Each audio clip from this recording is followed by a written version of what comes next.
Ginagawa mo? Papapansin sa'yo. Napansin na katatabi. Maiko, will you marry me? No. Okay. Nagpapapansin ka na naman ba kaya? Hindi, no. Ikaw na kaya yung nagpapapansin sa akin. Ngayon napansin na kita, pwede mo na ako maging crush. Utak mo may ubo na naman. Maiko, Ano? will you marry me? No. Okay.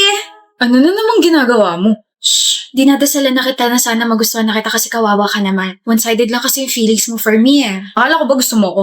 So, ina-acknowledge mo na talaga yung presence and feelings ko for you. Will you marry me, Maiko? Ewan ko sa'yo. Hindi na no yung sagot mo. Ibig sabihin may chance na ako. Wala. May hinahanap ka? Oh, yung pake ko. Nandito sa bulsa ko. Ako hinahanap mo, no? Feeling. Aminin mo na. Wala akong aaminin. Ako meron. Nag-iipon na ako para sa kasal nating dalawa, no? Ito ang ipon ko. May 10 pesos na. Uy! 110 pesos na. Good luck sa pag-iipon natin. Maiko, Hmm, will you marry me? maybe.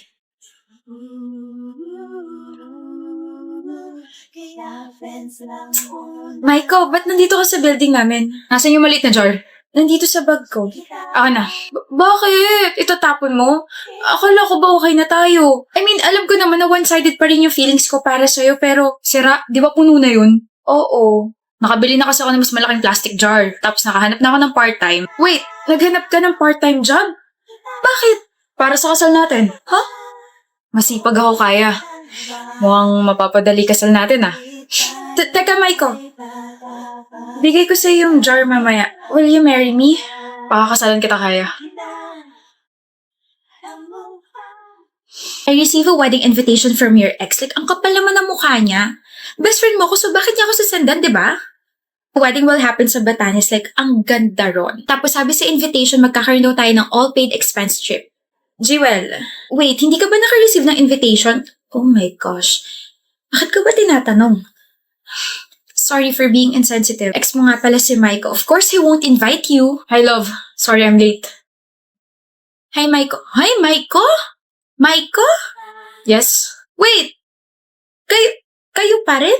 Nag-break ba tayo, mahal? Huwag ko dyan, nagbago lang ako ng book, tsaka 7 buwan na kami hindi nagkita kung ano yung mga pinagsasabi. Wait! A minute! Di ba ikakasal ka na, Maiko? Oo, okay kaya. Tsaka hindi ako papayag na hindi siya sa akin ikasal. Huh? What did I miss? Ito yung nangyayari kapag hindi tayo masyado nagkikita, no? Eh ano yun? Sabi sa invitation, Maiko and Christina. O sino si Christina? Oh. Sorry na, best friend. May alak pa yata sa utak ko. Nag-believe na nawala sa isip mo na Christina Kaya Alvarez yung full name ko. Na magiging Mrs. Christina Kaya A. Castro.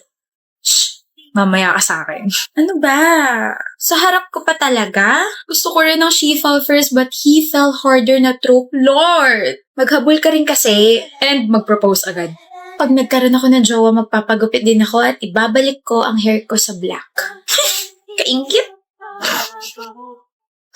Pang ilan na yan? Pang-anim na. Hindi mo pa rin alam kung sino naglalagay? Hindi ko mo tsempohan eh. Tinry ko pumasok na maaga pero nakapatong na agad yung flower sa desk ko. Kakaintriga naman, kainis. Sana all. Chad? Oh.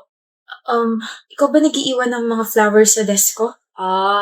Natanggi ko yung desk mo. Nalaglag to bulaklak kaya pinulot ko. Oh. Awe, tunog dismayado ka yata.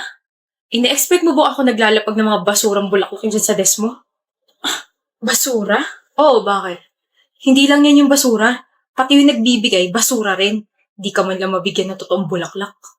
Bitter ka lang siguro. Hindi ako bitter. Bitter ka, Chad. Bakit ako magiging bitter ako nakapag-break sa'yo? Visit? Bakit ba ako nakikipag-usap sa'yo? Bakit nga nakipag-break ka sa akin? Girl, walang iniwan na bulaklak sa desk mo ngayon. Bakit kaya? Obligado ba yung taong yun na mag-iwan? Oo, hindi man lang pinaabot sa Valentine's. Ay, nabitin kilig ko. Olivia, pupunta kaming mall. Sama ka? No, may pupuntahan ako eh. Sino kaya yan? Tao po. Tao po. Ano ba yun? Chad, ginagawa mo rito. Absent ka kasi. O ano naman sa'yo? Ngayon ka lang umabsent so I got worried. Ay, mas ka na. Well, hindi ako aalis hanggat hindi mo inaaman na ikaw talaga yung naglalapag ng mga bulaklak sa desk ko. Nagsasabi mo dyan. Bakit ka may hawak na bulaklak na katulad nung sa akin? Anak ng gatas naman. Busy. Oo na. Sa akin galing yung mga yun. Okay na. Umalis ka na. Mahal mo pa rin ba ako? Anong klaseng tanong yan? Chad naman ni, kailangan ko malaman. Kailan ba ako tumigil na mahalin ka? Uy, bakit ka nakapag-break sa akin kung ganon? Tinawag mo pang basura yung mga handmade flowers pero ikaw rin pala yung gumawa nun. Di kita maintindihan. Baka tawanan mo ako eh. Nung Christmas, yung nagpadala sa'yo ng 24 roses, di ba? Hindi ko tinanggap yun, sinauli ko yun. Alam ko, sinuli mo naman yun pero insecure ako eh. Pakiramdam ko hindi ako karapat dapat para sa'yo. Kaya yun, pagkatapos ko makipag-break sa'yo, nagalit ako sa sarili ko. Baka iniisip ko nung time na yun. Tapos napagdesisyonan ko na mag-part-time sa isang fast food chain para kapag nagbalikan na tayo, may mabibigay na ako sa'yo. Tapos bumili ako ng materials pang crochet kasi yun yung kasya sa budget ko eh. Kaya pasensya na kung you're more than enough, Chad. You, your efforts, your love are more than enough. Kaya instead of breaking up with me, tell me more about what you feel. Hindi naman ako mapapagod na bigyan ka ng assurance eh. Sorry. For what? Sa pagiging rude ko sa'yo for more than 1 month. Wala yun. Oh. Dala mo palagi yan? Aba, oo naman. 9 na flowers ko. Thank you. Will you go out with me this Valentine's, Olivia? Huh? 9 words yun, kaya 9 flowers binigay ko sa'yo. Bakit sa Valentine's pa? Alam mo naman sa araw ng mga patay. Ano yun? Para patay na patay ako sa'yo. Visit ka. Sa Valentine's Day dapat ako makipagbalikan sa'yo kaso nabukin mo na ako eh. Kaya magdadate na lang tayo. Tayo na ba ulit? Oo. Hindi pa ba? Siyempre, tayo na ulit. Pakutos nga isa. Kiss muna. Are you my new roomie? Rumi? Roommate? Stupid. Ay, sorry Kahapon na kasi ako pinanganak. Sorry. Isa na naman pong bobong roomie ang makakasama ko. At isa na naman pong maarting roomie ang makakasama ko. What did you say? I'm pretty sure you heard me, miss. Huwag kang stupid. I don't like you. Yan ang gusto ko. Honest. Well, hindi rin naman kita gusto. Amoy na amoy ko yung pagiging mata pobre mo. You're so loud. Huh? At ikaw hindi?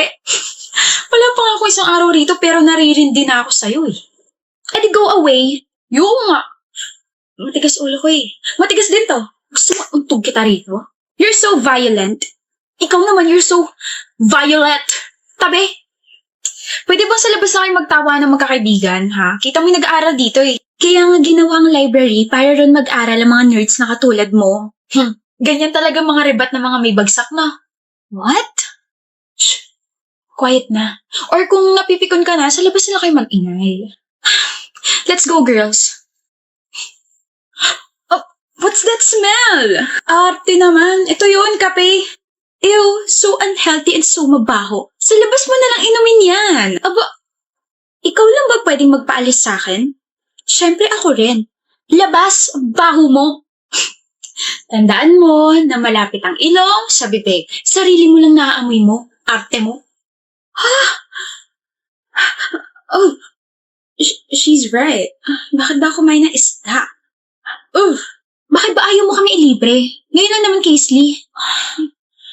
Ubus na allowance ko. Lagi kasi kayo namimilit eh. So kasalanan pa namin? No! I just... Sometimes kasi you're not including me sa usapan. Tapos kinakausap niyo lang ako kapag gusto niya ng libre. Yun na nga lang yung purpose mo sa friendship natin, di mo pa magawa. Wala kang kwenta, Kaisley. Hoy, ayos-ayusin mo yung pananalita mo Libre-libre. Baka gusto mo ng libreng untog sa braso ko. Inggit ka lang siguro dahil wala nang delivery sa'yo at inggit ka lang din siguro dahil wala kang kaibigan. Una sa lahat, hindi ko kailangan magmakaawang ilibre ako kasi ako yun ang lilibre. Pangalawa, kaibigan ko yung sarili ko. At pangatlo, may tinga ka pa sa ngipin. Para na nga. Umiiyak ka ba? Napuwing lang ako. Nadihipan mo sarili mo mga mata. Why did you help me? Kasi ang helpless mo tignan kapag kasama mo sila. Wallet ka ba nila? Bank account? Hindi ba nag-e-exist yung salitang no sa vocabulary mo? Stupid ka nga. Friends ko sila. Hindi mo mga kaibigan yun. Ano, kaibigan ka lang nila kapag may kailangan sila? Magbaho ng mga utot nila? I don't have friends na. Pero meron ka namang roommate. We're enemies. Di runemies. Arte. Wala pa tayong proper introduction. I'm Casey. Raquel. We're still gonna fight. Pero, okay na tayo. Gusto mo ngayon eh. Ano? Untugan tayo ng noo. Talo na ako, ang lapad na noo mo eh. Huwag na pala. Mga ngalay yung bato ko, liit mo eh.